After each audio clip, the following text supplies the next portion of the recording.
You see, I have said severally that when you fight corruption, corruption fights back. It is also true that when you fight injustice, injustice fights back. That's what has happened to all the people that have been through this court-martial. That's what has happened to Dr. Kizza Besigye, Obed Lutale, who are known fighters against injustice. Injustice is fighting back against them. That's what has happened to Counsel Aaron Kizza, who is a known fighter against injustice in this country. It was very clear that they had planned to do this to Aaron Kizza because he's a known lawyer, part of the legal team, who was instructed by the accused persons. Court does not determine who should represent you in court. So Aaron Kizza is one of the lawyers. Why then do you bar him access to where the lawyers are seated?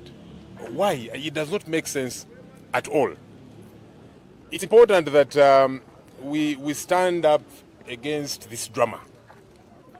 We in the opposition, in the coming days, together with our party leaders and so on, we are going to be touching base to establish what more we can get to do to push back. Because it's important that we push back. If they do these things and we keep quiet, it will become normalized. But you see, this should not just be a matter of we in the opposition. All right-thinking Ugandans should be bothered by these injustices because it's coming to you. You heard Mr. Museveni the other day saying bail should cease to be granted, police bond should cease to be granted. All of us must be concerned about these injustices. Today it is Dr. Kizza Besigye, Obed Lutale, Aaron Kizza. Tomorrow it will be you. When you're being denied bail, when you're being denied police bond, when you are probably before this tribunal here. So all right-thinking Ugandans should say no to this. We're hoping that in the coming days we'll hear religious leaders, cultural leaders, civil society, all right-thinking Ugandans speak out against this.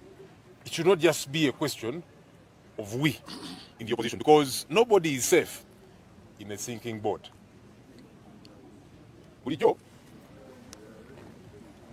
kyogera nti olwanyisa enguzi naye ekulwanyisa.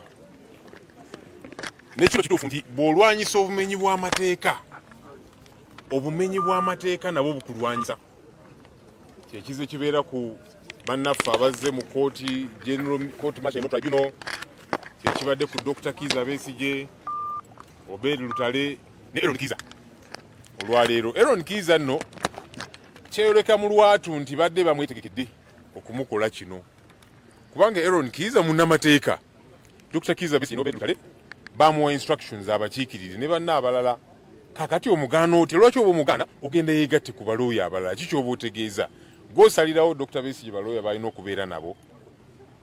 Ate munnange n'ensonga eno eya contempt of court, okumanya nga abantu bano tebagoberera amateeka, olaba ne mu civil courts eyo contempt of court bayinza okugamba nti kale oyo mutuuze wali okumala essaawa eziwera n'olunaku teluyita telusukka, naye kati bamusibye emyezi 9.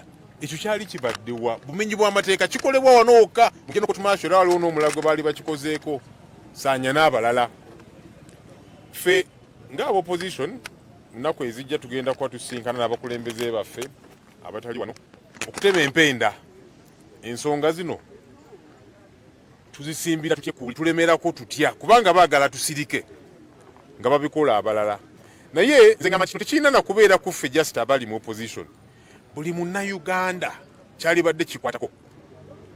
Juzi mwawulira Mwai Museveni ng'agamba nti kakati akaluka kooti, akaluka police bondi byonna tubijjewo. Obumenyi bw'amateeka ffenna bujja tukosa. So katusuubire nti bannayuganda bonna abali eyo mujja kusituka ku nsonga eno mugambe nti nedda kino kikyamu. Katusuubire nti bannaddiini, abakulembeze baffe abalala, civil society, ffenna tuveeyo ku nsonga zino tugambe nti kino kikyamu, tulina okukisimbira ekkuuli. Sebw'obadde tunayogera Luganda. Kano asooka malirize kino.